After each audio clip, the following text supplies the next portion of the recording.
The sudden apparition of a scale model labeled Tu-454 at the Russian Venture Forum in Kazan on April 10, 2026, sparked the interest of aviation observers, analysts, and industry insiders.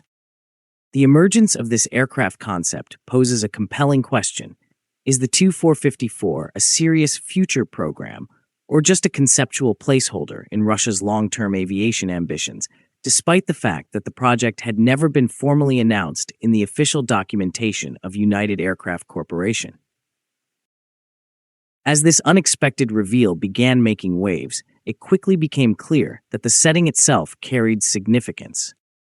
The image that started this conversation depicted officials standing in front of a wide-body passenger aircraft model, Tu-454, that had never been previously seen. The aircraft was equipped with PD-26 engines. The model was not an accidental exhibit, as the context, Russia's preeminent venture and innovation forum, indicates that it was a component of a broader strategic narrative regarding the future of Russian aviation technology. What makes this even more intriguing is the silence that preceded it. The Tu-454 had not been publicly referenced in any prior roadmap from United Aircraft Corporation or its subsidiary design bureaus. This is why the reveal is particularly compelling. The model's implied level of detail, particularly its connection to the PD-26 engine program, sharply contrasts with the absence of official acknowledgement. To truly understand what we are looking at, we need to shift focus toward the engines behind this concept. In order to understand the Tu-454, it is necessary to first investigate the engine ecosystem to which it is connected. The only known reference to a project resembling Tu-454 comes indirectly from a presentation slide by United Engine Corporation. That slide outlines something much bigger than a single aircraft. The PD-24, PD-26, and PD-35 are a family of next-generation Russian turbofan engines. These engines are part of the PD-35 program, a strategic initiative intended to develop high-thrust engines for both military and civilian aviation. The PD-35 is designed for heavy wide-body aircraft, while the PD-24 and PD-26 are slightly smaller derivatives with significant capacity. And this is where things start getting especially interesting for altitude addicts. The PD-26 occupies a critical middle ground. It is planned as a power plant capable of supporting wide-body aircraft smaller than those requiring PD-35, yet far larger than narrow-body jets like the MC-21. This makes it a natural fit for conceptual platforms like the Tu-454. The same roadmap also hints at even bigger ambitions. It mentioned the PD-38, an even more powerful derivative once proposed for the CR-929, a project that has since stalled. This highlights a broader goal, creating a complete family of domestic engines capable of replacing foreign technology across all aircraft categories. Now, with that context in place, the Tu-454 starts to make more sense. From a conceptual standpoint, it appears to be an attempt by Tupolev to re-enter the long-haul commercial aviation market with a modern aircraft. In practical terms, it looks like Russia's answer to global competitors. The Tu-454 could be seen as a counterpart to aircraft like the Boeing 787 and the Boeing 767-400.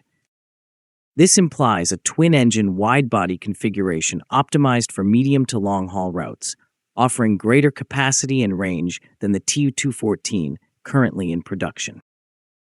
For altitude addicts following global fleet evolution, this fills a noticeable gap. Russia currently lacks a modern twin-engine widebody in active production. The Il-96 serves as a legacy platform, while the MC-21 focuses on shorter routes. However, ambition alone is not enough to make an aircraft fly. The Tu-454 faces significant industrial constraints. The Kazan Aviation plant, the main production base for Tupolev aircraft, is already heavily burdened. Its current workload is extensive. The plant is ramping up production of the Tu-214 to meet state demand. At the same time, it is producing and modernizing strategic bombers such as the Tu-160M2, upgrading Tu-60M, and working on Tu-22M3M. This creates a bottleneck that cannot be ignored. Supply chain limitations, workforce constraints, and production inefficiencies are already visible in delays with the Tu-214 program. Under such conditions, launching an entirely new aircraft like the Tu-454 in the near term seems highly unlikely. Yet, while the aircraft may remain uncertain, the engines behind it are a different story. The PD-26 and PD-35 programs are very real and strategically critical. They are central to Russia's effort to achieve technological independence in aviation. Historically, reliance on foreign engines has been a major vulnerability. Sanctions and geopolitical tensions have only intensified the need for domestic alternatives. The PD-35 program, in particular, is designed to power both future passenger aircraft and heavy military transports such as the Slan concept. And this is where the bigger picture emerges for Altitude Addicts. Russia is not just designing one aircraft, it is attempting to build an entire aviation ecosystem.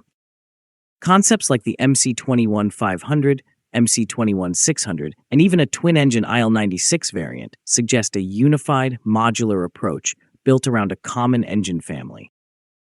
This mirrors global aerospace strategies.